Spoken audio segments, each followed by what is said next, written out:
102,3 Motion FM, bersuara tiada henti, mengudara untuk negeri. Berbagai kisah dan peristiwa hadir di ruang publik, zona menarik untuk publik. Dengarkan hanya di 102,3 Motion FM. Ruang publik, zona menarik untuk publik.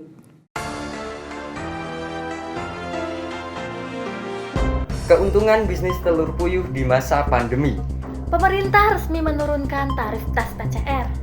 Universitas Negeri Jakarta terapkan pembelajaran tatap muka secara terbatas. 102,3 Motion FM, bersuara tiada henti, mengudara untuk negeri. Selamat sore Motion People, selama 30 menit, ruang publik akan menemani sore Anda dengan berbagai informasi faktual dan menarik. Bersama saya Albertus Wida dan saya Wulan Fadila. Berikut berita selengkapnya. Pandemi COVID-19 yang melanda Indonesia, khususnya Yogyakarta, berdampak pada seluruh sektor kehidupan masyarakat, khususnya ekonomi. Hampir seluruh pelaku usaha mengalami kerugian. Namun, beda cerita dengan mualim dan keluarga yang memilih membangun bisnis telur puyuh di saat pandemi. Dan siapa sangka, bisnis ini justru berkembang dan meningkat sampai saat ini. Untuk mengetahui lebih lanjut, simak informasi selengkapnya bersama reporter Ruang Publik Yahya Indana. Silahkan Yahya, laporan Anda. Baik, terima kasih Wulan dan Wida. Motion People, pandemi COVID-19 berdampak pada seluruh sektor kehidupan, khususnya ekonomi. Namun, berbeda dengan Mualim, pengusaha telur puyuh yang memulai bisnisnya pada saat pandemi, dengan berbagai strategi sehingga dapat menjalankan bisnisnya dengan baik bahkan meningkat. Bermula dari mengisi waktu luang setelah penghasilannya menurun pada pekerjaannya yang sebelumnya, Mualim dan keluarga mulai membuat 10 kandang burung puyuh untuk dijadikan sebagai tempat produksi telur. Mualim dibantu anak pertamanya bernama Dimas untuk mengelola produksi mulai dari proses merawat burung puyuh sampai mendistribusikan telur ke konsumen. Dengan jumlah 10 kandang burung puyuh yang berkapasitas 1000 ekor, Dimas dapat memanen sebanyak 900 butir telur puyuh setiap harinya. Untuk bisnis ini baru berjalan kurang lebih 1 tahun. Untuk jumlah kandang di saya ini ada 10 set kandang dengan satu setnya itu 5 tingkat. Untuk populasi per satu set 200 ekor dan sekarang saya memiliki 1000 ekor. Untuk panennya setiap hari. Untuk 1000 ekor untuk panennya 900 butir. Untuk 900 butir itu sehari itu habis bahkan kurang, lebih banyaknya kurang daripada numpuk, itu nggak pernah numpuk kok telurnya. Salah satu cara untuk menurunkan biaya produksi, Dimas mencampurkan makanan burung puyuh dengan bahan makanan lainnya. Selain itu, dengan cara ini juga dapat mengurangi bau dari kotoran burung. Dengan demikian, Dimas dapat meraup untung yang lebih besar dan mengurangi dampak limbah ke lingkungan. Untuk produksi puyuh saya menggunakan pakan racikan sendiri agar keuntungannya lebih berpeluang besar dan menguntungkan. Saya menggunakan pakan dengan racikan sendiri dengan harga yang seminimal mungkin dan dengan kualitas yang maksimal. Untuk mengatasi bau, khususnya di kandang saya ya, kita menggunakan tempat wadah kotoran itu menggunakan kayak bambu atau istilah orang Jawanya gedek, dan itu digapit. Memakai gedek itu bertujuan dengan agar kotoran puyuh kan menghasilkan air, dan air itu kan membuat kotoran itu bau, dan untuk mengatasinya itu saya menggunakan gedek agar air itu terserap di dalam gedek tersebut dan menjadi kering. Untuk pembersihannya saya 2 minggu sekali. Tanggapan positif berdatangan dari konsumen telur puyuh yang berlangganan di tempat keluarga Mualim. Konsumen mengatakan bahwa kualitas dari telur puyuh yang didapatkan sangatlah bagus, ditambah harga yang ditawarkan pun terjangkau. Selain itu, kemasan dari telur puyuh juga bersih, sehingga konsumen tidak perlu lagi membersihkan kotoran-kotoran kecil yang ada pada cangkang telur puyuh. Keunggulannya karena di sono kan perawatannya bersih, minumnya dikasih rempah-rempah, terus ada susunya, ada airnya harus mateng, terus makanannya juga kan pasti dia makanannya itu enggak selalu makanannya pur, campurannya tuh mesti ada dedeknya, ada jagungnya, tuh isian telurnya ya bersih lah, sehat telurnya juga, daripada telur yang lain mendingan itu sekali. Saya pernah beli, ya hanya kebetulan ya dia lewat. Dia kok bawa banyak sekali. Pulangnya itu saya pesen, Mas, tolong saya diantar 1 kilo ya Mas. Terus diantar 1 kilo. Isinya kurang lebih 90. Besar kecilnya itu sama. Terus kondisinya itu bagus. Jadi nggak ada yang busuk, nggak ada yang pecah. Masak itu kayaknya 2 kali saya masak, memang bagus. Jadi menurut saya hasilnya dari peternak itu memang soal mutu mungkin dijaga. Jadi istilahnya di konsumen tidak kapok. Mu'alim dan keluarga tidak pernah membatasi jumlah telur puyuh yang akan dibeli oleh konsumen. Berapapun jumlah pesanan telur puyuh pasti akan dilayani dengan baik. Jika dilihat dari harga pasaran, telur puyuh produksi Mu'alim ini terbilang terjangkau.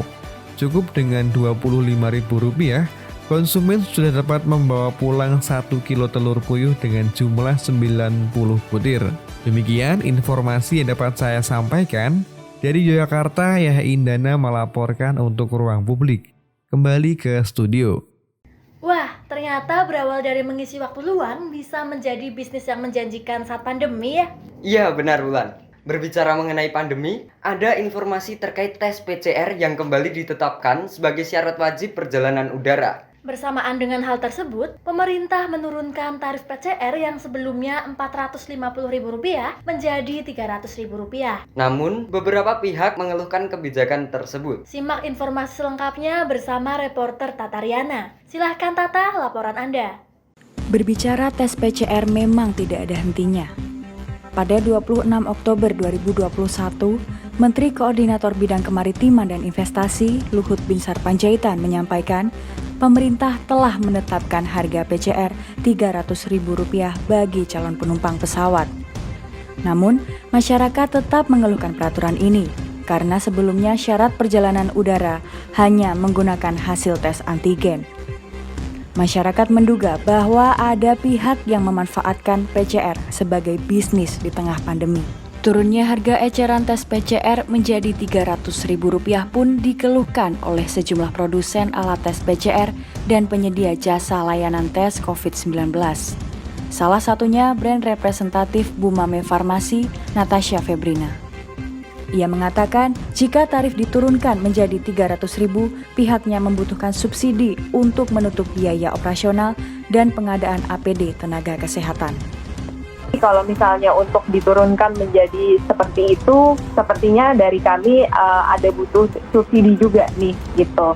Jadi kalau misalnya untuk sekitar 300, mungkin itu bisa untuk bahan baku. Tapi yang mungkin belum dipahami oleh masyarakat juga adalah selain dari bahan baku kan kita juga banyak hal-hal lainnya yang terkait operasional ataupun pada saat pengadaan APD untuk nakes kita. Keluhan mengenai penurunan tarif tes PCR juga disampaikan oleh penyedia jasa layanan tes COVID-19. Berbeda dengan Bumame Farmasi, General Manager PT Quick Test Laboratorium Indonesia, Wisnu Kabul Wicaksono mengakui tarif Rp300.000 masih bisa memungkinkan secara operasional. Ia mengatakan meskipun memungkinkan, namun harus ada beberapa hal yang ditekan agar operasional dapat berjalan. Di sini kan PCR kita sudah punya standar sendiri. Untuk melakukan PCR harus ada APD, APD-nya harus level berapa, seperti itu. Itu yang harus dipikirkan lagi ke depannya, apakah itu harus diturunkan level-level APD tersebut, ataukah bagaimana. Terus kembali lagi ke reagen, dari harga-harga reagen atau bahan untuk menjalankan PCR itu sendiri. Selain penurunan tarif, penetapan tes PCR sebagai syarat wajib perjalanan udara juga menimbulkan kritik dari berbagai kalangan. Ikatan Pilot Indonesia contohnya. Pihaknya meminta pemerintah meninjau kembali peraturan tersebut karena berdampak pada penurunan jumlah penumpang. Pasalnya, tahun 2020 hingga 2021, jumlah penerbangan turun sampai 29,8%. Hal ini berimplikasi pada pemotongan gaji hingga PHK. Ketua Ikatan Pilot Indonesia, Kapten Iwan Setiawan mengatakan, meskipun perusahaan telah melakukan kontrak dengan pekerjanya, tetapi kekuatan perusahaan tidak akan lama. Perusahaan juga mempunyai agreement bahkan kontrak dengan pegawainya atau pekerjanya dalam hal ini. Tetapi tidak akan lama kekuatan daripada perusahaan itu menahan kondisi bleeding akibat mempertahankan fixed cost-nya ya. Dan sudah terbukti, bahkan sudah dieksekusi, penundaan gaji sudah dijalankan, pemotongan gaji sudah dilakukan. Dan terakhir yang paling juga menyedihkan, dirumahkan dan PHK pun sudah tereksekusi. Selain itu, Ikatan Pilot Indonesia mengklaim bahwa saat ini pesawat komersial dilengkapi oleh HEPA sebagai filter terhadap virus, sehingga transportasi udara semestinya mendapatkan prioritas untuk diutamakan pemulihannya. Dari Yogyakarta, Tata Riana melaporkan untuk Ruang Publik, kembali ke studio. Motion People, jangan beranjak dari ruang dengar Anda. Setelah ini kami akan kembali, tetap bersama kami di Ruang Publik, zona menarik untuk publik.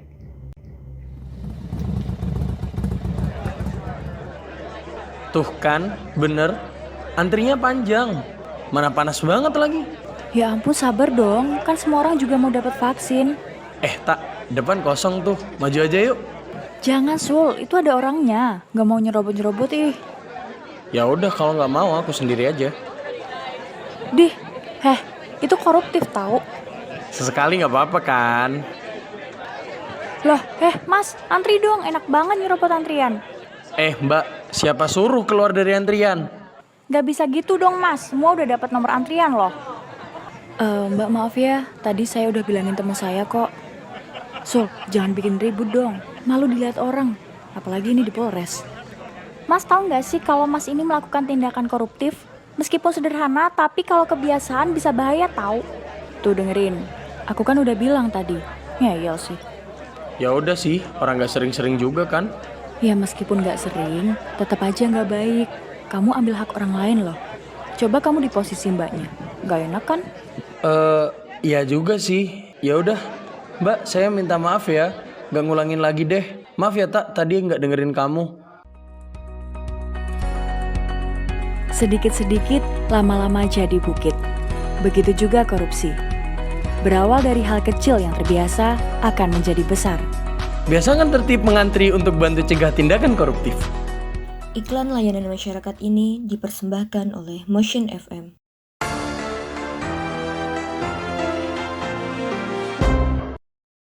Terima kasih Anda masih bersama kami di Ruang Publik.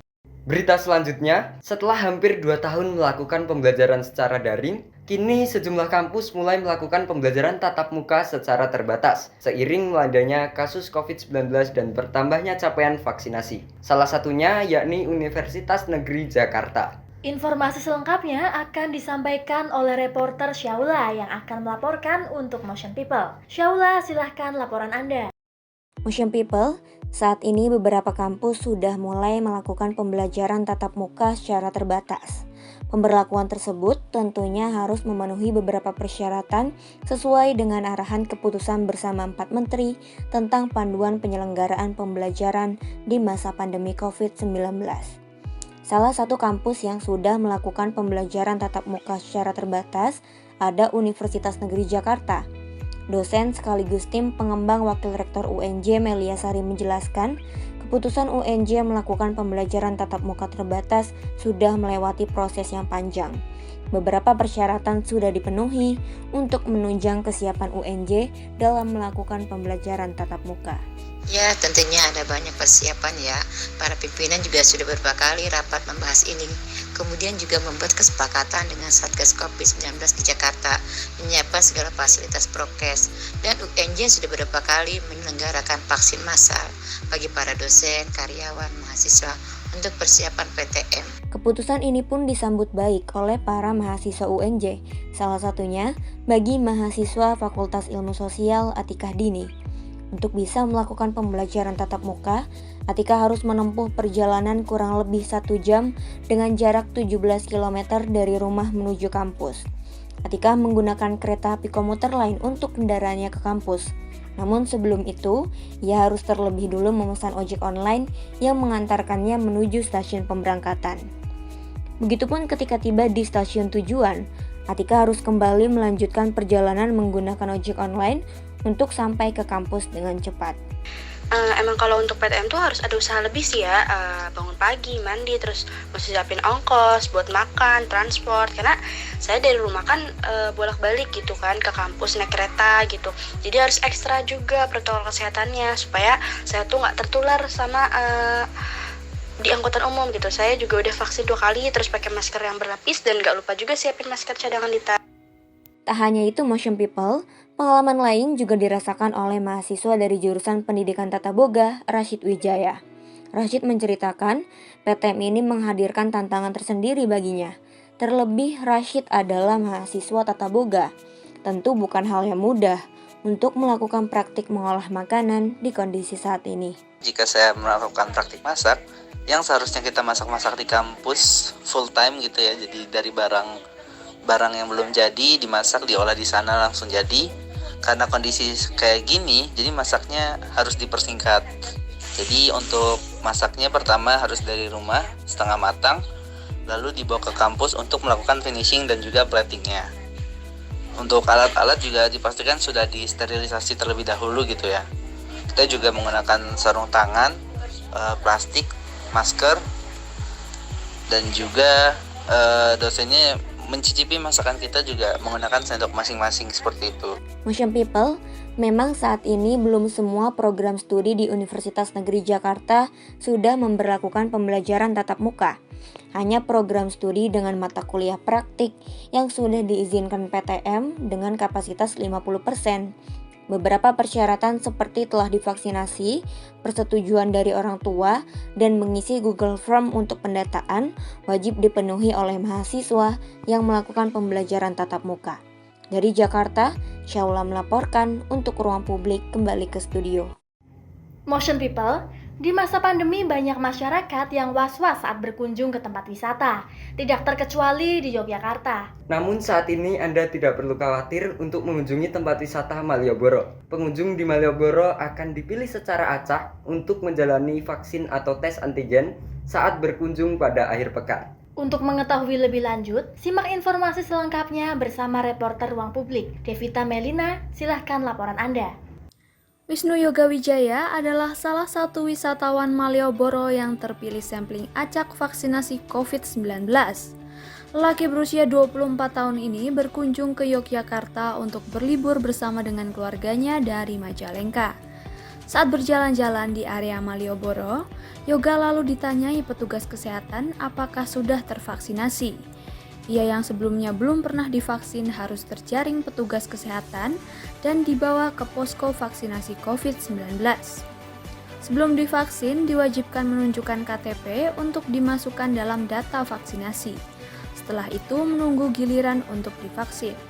Yoga mengatakan cukup terkejut saat tiba-tiba dimintai mengikuti petugas. Saat itu tuh kan saya lagi berkunjung tuh ke suatu tempat ya. Nah tiba-tiba ini ada petugas datang nanyain kartu vaksin tuh. Ya orang saya belum pernah ya karena sibuk kerja jadi ya belum ikut vaksin. Ya udah pas itu langsung ditanyain sama petugasnya tuh disuruh ikut vaksin. Ya udah mumpung kebetulan lagi nggak ada kerjaan ya udah aku ikut vaksin aja di situ sambil nunjukin KTP. Program ini dilaksanakan untuk mengetahui apakah wisatawan yang berkunjung sudah tervaksinasi. Dan dari program ini, pemerintah dapat mengatur wisatawan yang berkunjung untuk selalu menjaga prosedur kesehatan yang sudah ditetapkan. Ketua Gugus Tugas Penanganan COVID-19 Kota Yogyakarta, Heru Purwadi menjelaskan, sasaran vaksinasi COVID-19 adalah wisatawan dan para pedagang di kawasan Malioboro. Di Malioboro nanti kita akan melakukan sampling juga untuk 100 orang di swab antigen, 100 orang juga akan kita melakukan vaksin. Jadi hari ini akan kita coba, jauh-jauh dulu kan ya. Hari ini kita coba nanti jam 12. Jadi hari ini pun di Malioboro kita siapkan secara acak 100 antigen. Posko vaksinasi COVID-19 berada tepat di halaman parkir ex Hotel Mutiara Malioboro. Posko ini adalah hasil kerjasama antara pemerintah Yogyakarta, TNI, dan Polri. Kepala UPT Pengelolaan Kawasan Cagar Budaya Kota Yogyakarta, Ekwanto menjelaskan, wisatawan yang mendapatkan vaksinasi di mobil vaksin keliling akan diminta menunjukkan kartu tanda penduduk atau KTP. Namun demikian, vaksinasi COVID-19 ini tidak memandang asal atau domisili wisatawan.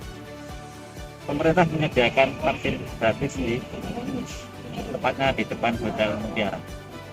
Kami tidak pandang itu KTP mana, siapa, laki perempuan dan sebagainya. Terjaring teman-teman dari aparat tidak sebelum vaksin wajib untuk vaksin gratis di depan. Program ini merupakan respon turunnya status pemberlakuan pembatasan kegiatan masyarakat atau PPKM di Yogyakarta menjadi level 2. Dibukanya pintu wisata menjadikan kunjungan wisatawan yang melonjak. Tidak menutup kemungkinan wisatawan yang belum vaksin juga datang berkunjung ke Malioboro. Dari Yogyakarta, Devita Melina melaporkan untuk Ruang Publik. Kembali ke studio. Motion People berbicara mengenai sampah, saat ini Indonesia berada di peringkat kedua sebagai negara dengan memproduksi sampah terbanyak di dunia. Setiap harinya Indonesia bisa memproduksi 185.000 ton sampah. Namun di Cilacap, terdapat tempat pengolahan sampah dengan menggunakan teknologi Refuse Derived Fuel atau RDF yang dapat mengubah limbah sampah tersebut menjadi sumber daya terbarukan. Untuk informasi selengkapnya, kami sudah terhubung dengan reporter Birgita. Silahkan Birgita, laporan Anda.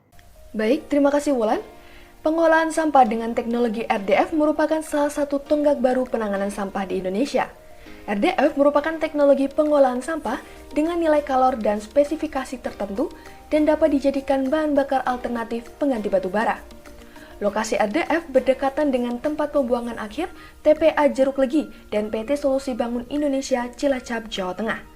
Kepala Dinas Lingkungan Hidup Cilacap, Awaludin Muri mengatakan, teknologi RDF di TPA Jeruk Legi sendiri memiliki kapasitas mengolah sampah sebanyak 140 ton setiap harinya, sehingga setiap bulan mencapai 4.200 ton sampah yang diolah.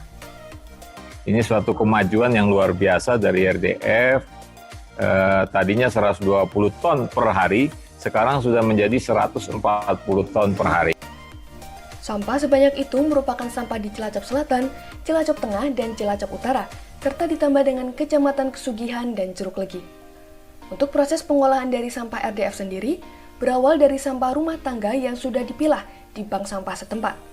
Sampah yang berada di TPS kemudian diangkut menuju TPA dan disimpan di tempat penampungan sementara. Di penampungan sementara ini, awal pemilahan sampah dengan kapasitas 140 ton per hari. Langkah selanjutnya, sampah diangkut alat berat loader ke mesin pencacah dengan kapasitas maksimal 40 ton per jam. Nantinya, hasil pencacahan dimasukkan ke dalam area pengering dengan kapasitas maksimal 500 ton. Untuk proses pengeringan sendiri, sampah ditutup menggunakan biomembran dan membutuhkan waktu selama 7 hari. Setelah 7 hari, sampah kemudian dimasukkan ke mesin pengayakan hopper untuk diayak dengan kapasitas 20 ton per jam. Hasilnya, sampah tersebut memproduksi 3 produk, 40% produk jadi, 30% inner, dan 30% reject. Produk yang sudah jadi diangkut menuju pabrik semen dan digunakan sebagai bahan bakar alternatif. Divisi Logistik dan AFR Sofian Tinanto mengatakan, RDF sendiri memiliki nilai lebih dalam membantu penanggulangan sampah yang ada di Cilacap. Material RDF itu kan dari sampah rumah tangga nih. Jadi kalau dari sisi nilai lebihnya tentunya kita itu membantu dari penanggulangan sampah yang ada di Cilacap ini. Dengan adanya RDF ini mampu menurunkan emisi sampah, emisi CO2, serta emisi gas metana, juga dapat mengurangi konsumsi batu bara. Lainnya lagi dapat membuat ekosistem pengelolaan sampah di Cilacap menjadi lebih baik. Salah satu masyarakat Cilacap, Andini Syafa mengatakan bahwa pengolahan RDF ini sangat bagus karena dapat mengurangi limbah pabrik di Cilacap yang terkenal sebagai kota industri. Pengolahan RDF ini ada di satu wilayah yaitu Jeruk Legi, di mana fungsinya adalah mengubah sampah menjadi bahan bakar. Hal ini sangat bagus karena Cilacap merupakan kota industri ya. Jadi banyak sekali limbah dari pabrik-pabrik dan itu memakan tempat dan polusi banget, dan kalau misalnya kita bisa mengubah menjadi bahan bakar itu jauh lebih bagus. Pemerintah sepakat melakukan pembangunan RDF di sejumlah daerah Sebab solusi penanganan sampah dengan memproses sampah menjadi RDF merupakan alternatif yang baik, karena hasil olahannya menjadi bahan bakar yang bernilai ekonomis. Dari Cilacap, Birgita Anggraini melaporkan untuk Ruang Publik. Kembali ke studio. Motion People, jangan beranjak dari ruang dengar Anda, karena setelah ini kami akan kembali dengan informasi lainnya. Tetap dengarkan di Ruang Publik. Del, kamu mau ikutan daftar gak? Ada aplikasi penghasil uang nih. Kan enak, cuma modal HP sama kuota bisa ngasilin uang. Buruan sini ikut daftar bareng aku. Hah? Kamu lagi daftar aplikasi apa? Ini loh, aku lagi ngisi data buat daftar aplikasi ini nih. Gampang banget lagi daftarnya. Cuma ngisi nama, alamat, nama orang tua, sama foto KTP. Katanya sehari bisa dapat uang ratusan. Kan lumayan banget buat nambah uang jajan. Hati-hati loh. Jangan sembarangan ngisi data diri. Itu bisa aja jadi modus pencurian data pribadi. Akhir-akhir ini kan emang lagi banyak banget kasus gituan. Salah satunya pakai aplikasi semacam itu. Hah? Masa sih? Emang bisa bahaya banget ya kalau data diri kita dicuri? Bahaya banget dong. Data pribadi kita bisa disalahgunakan, seperti buat aksi penipuan, akses ke rekening pribadi, peretasan aplikasi, dan masih banyak lagi. Nah, makanya, supaya data diri kita tetap terlindungi, jangan sembarangan deh mencantumkan data diri kita, seperti nomor identitas, alamat, dan nama orang tua ke aplikasi atau situs yang mencurigakan. Kedua, jangan bagikan password, PIN, atau kode OTP kepada siapapun. Dan yang terakhir, jangan mudah tergiur dengan aplikasi yang menawarkan hadiah atau uang. Kalau mau cari uang tambahan mah, kerjaan dong. Waduh, bahaya juga ya. Untung aku belum kirim. Kalau gitu, aku batalin aja deh.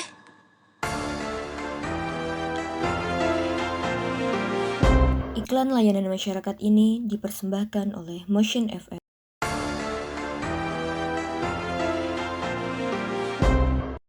Motion People, terima kasih Anda masih mendengarkan Ruang Publik. Kami kembali dengan informasi lainnya. Motion People, sepak bola adalah salah satu kegiatan olahraga yang mempunyai banyak peminat di dunia. Namun terdapat kasus kotor di dalam dunia sepak bola, yaitu sepak bola gajah. Sebenarnya apa sih sepak bola gajah? Apakah ini adalah permainan sepak bola yang dilakukan oleh sekawanan gajah? Ataukah sepak bola ini dilakukan oleh oknum yang ingin merusak sepak bola? Untuk mengetahui lebih lanjut, simak informasi selengkapnya bersama reporter Ruang Publik Feryansyah Satria. Silahkan Ferry, laporan Anda. Baik, terima kasih Wida dan juga Ulan. Sepak bola gajah merupakan salah satu bagian dari tindakan pengaturan skor di dalam olahraga sepak bola. Sepak bola gajah memiliki pengertian, yaitu suatu pertandingan yang dimainkan di mana salah satu bahkan kedua tim yang saling bertanding tidak ingin meraih kemenangan, bahkan membobol gawangnya sendiri. Berikut penjelasan dari Bung Arpa selaku komentator dalam sepak bola terkait proses terjadinya gol sepak bola gajah. Terkait sepak bola gajah, proses terjadinya gol di dalam sepak bola gajah itu sangatlah bisa ditebak. Ambil contohnya aja pada pertandingan antara PSS dan PSIM. Yang kita lihat itu kan golnya dari pemain belakang sengaja menendang bola ke gawangnya sendiri. Atau mungkin di contoh lain pada pertandingan Serie A pada kasus Calciopoli, Juventus yang membayar tim untuk membiarkan strikernya mencetak gol dan jadi top skor waktu itu, saya lupa namanya. Tapi emang proses golnya sangat tidak masuk akal jika kita logika, kan begitu. Kasus sepak bola gajah jelas mengecewakan banyak pihak. Hal ini terjadi karena adanya kepentingan politik, seperti contohnya naik ke kelas liga yang lebih tinggi, atau uang pelicin bagi pemain untuk tidak mencetak gol atau mencetak gol ke gawang sendiri. Mental bertanding yang tidak sehat adalah salah satu alasan sering terjadinya sepak bola gajah di dalam suatu pertandingan sepak bola. Penjelasan lebih lanjut ada Coach Hanif. Mental fair play itu harus ditempa sejak dari SSB atau sekolah sepak bola. Dalam artian kita boleh miskin dan tidak punya apa-apa asalkan kita bisa bermain dengan jujur. Itu adalah salah satu konsep hidup, tidak hanya pada sepak bola. Intinya di sini adalah sepak bola gajah itu cara menghilangkannya adalah dengan menjunjung tinggi sportivitas. Tidak hanya sportivitas, namun mental kita juga harus dibentuk. Terlebih pemainan profesional itu ya jelas harus memahami betul tentang itu semua. Dalam kasus sepak bola gajah, Persatuan Sepak Bola Seluruh Indonesia atau PSSI telah mengancam kepada seluruh pemain, pelatih, beserta staf manajemen yang melakukan tindakan pengaturan skor. Hukuman tersebut adalah tidak diizinkannya berlaga dalam jangka waktu yang tidak ditentukan. Membangun mental pemain adalah salah satu cara untuk mengurangi tindakan kecurangan ini. Dengan menjunjung tinggi sportivitas dalam bertanding, diharapkan tidak terulangnya kasus yang sama yang sering kali kita lihat. Ada Kak Rizky yang akan membagikan tanggapannya terkait sportivitas yang penting dalam dunia sepak bola. Silakan. Sportivitas ini sebenarnya hal yang harus kita jaga ya, apalagi dalam pertandingan sepak bola. Sportivitas adalah kunci dari pertandingan menurut saya. Apabila ada oknum yang mencederai sportivitas tersebut, maka akan rusak sebenarnya pertandingan sepak bola ini. Dan perlu kita ketahui, Indonesia ini tidak kekurangan talenta bagus, tetapi buat sportivitas hal yang sangat kurang di Indonesia. Contohnya adalah sepak bola gajah. Ini contoh yang ada di Indonesia. Sportivitas harus diasah sejak dini. Tidak jago dalam bertanding sebenarnya bukan sebuah masalah, asalkan sportivitas tetap kita jaga. Jika bukan tahun ini, mau tahun kapan lagi Indonesia bebas dari sepak bola gajah? Dari Yogyakarta, Firansa Satria melaporkan ke Ruang Publik. Kembali ke studio. Motion People beralih ke berita selanjutnya. Beberapa tahun ke belakang ini, kamera analog sedang digemari banyak kalangan, termasuk artis dan tokoh publik. Oleh karena itu, keunikan dan keunggulan serta seluk-beluk dunia peranalogan sangat menarik untuk dikulik. Untuk itu, kami sudah terhubung dengan reporter kami. Fidel, silahkan laporan Anda. Baik, terima kasih Wida dan Wulan. Pemirsa, bagi orang yang lahir tahun 80-an ke atas, roll film bukanlah barang asing. Namun berkembangnya teknologi membuat film jarang terlihat. Orang lebih banyak membawa kamera digital, bahkan ponsel pintar yang super canggih. Era disrupsi ini pun membuat produsen roll film mengurangi produksi, bahkan ada pula yang tutup. Lantas, apakah bisnis tersebut mati? Jawabannya tidak. Belakangan ini tren kamera analog kembali diminati. Kebanyakan peminat dari fotografi analog ini adalah anak muda berusia 15-25 tahun. Fotografer profesional Pajar Jarwo Kuncoro atau biasa disebut Mas Jarwo mengatakan kamera analog bisa banyak digemari karena mempunyai film look, grain, dan mempunyai efek bokeh atau depth of field yang berkarakter. Kamera analog memiliki, kalau sekarang boleh dibilang film look, jadi punya kekasan dalam warna, misal Fuji dengan dominan kehijauan, kemudian Kodak dengan kekuningan. Proses produksi foto dimulai dari menjepret menggunakan kamera. Gambar-gambar hasil jepretan akan terkumpul pada roll film yang ada di dalam kamera. Roll film yang tersedia pun berbagai macam, sesuai dengan format kamera yang digunakan. Kebangkitan kamera analog juga berhasil memantik terjalin kebersamaan lewat sebuah komunitas. Satu di antaranya adalah komunitas kamera analog Jogja, atau biasa disebut KAJ. Ketua Komunitas Analog Jogja, Hardi Wiratama mengatakan, munculnya komunitas ini dilandasi semangat kecintaan pada kamera analog. Bermula dari situs internet Kaskus, akhirnya para pecinta kamera analog ini mengadakan kopi darat dan membentuk komunitas analog ini. Dengan mengikuti komunitas kamera analog Jogja juga kami bisa saling bertukar alat fotografi yang dimiliki oleh teman-teman, juga membagi informasi tentang event yang mungkin bisa dijadikan sarana untuk hunting bareng. Ada beberapa alasan analog kembali digemari, seperti roll film yang banyak macamnya, sehingga menghasilkan warna dan tone yang berbeda. Kamera analog juga menghadirkan sensasi unik, karena hasil gambar tidak bisa langsung dilihat, tidak seperti apa yang ada di kamera digital. Seperti pengalaman salah satu pengguna kamera analog, Zahra Vinavansa. Dia mengatakan menggunakan kamera analog mempunyai tantangan tersendiri, karena untuk menikmati hasil dari jepretannya melalui berbagai macam proses. Terus untuk tertarik di fotografi pakai kamera analog itu tertarik banget sih. Kayak ada tantangan gitu. Kita kan beli rollnya dulu, terus nunggu nyuci hasilnya kayak gimana. Kita kan nggak tahu, entah itu kebakar atau nggak jadi, atau saat kita ngerollnya itu gagal. Untuk harga, kamera analog juga lebih murah dari kamera digital. Jadi, untuk kamu yang ingin belajar fotografi, apakah tertarik untuk mencobanya? Dari Yogyakarta, Fidel Ramadan melaporkan untuk Ruang Publik. Kembali ke studio.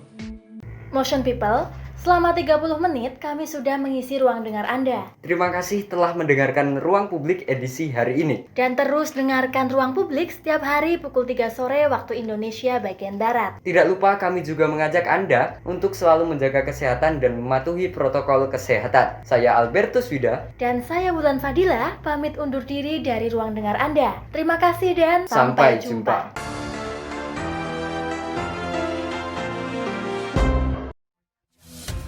Berbagai kisah dan peristiwa hadir di ruang publik, zona menarik untuk publik. Dengarkan hanya di 102,3 Motion FM. Ruang publik, zona menarik untuk publik. 102,3 Motion FM, bersuara tiada henti, mengudara untuk negeri.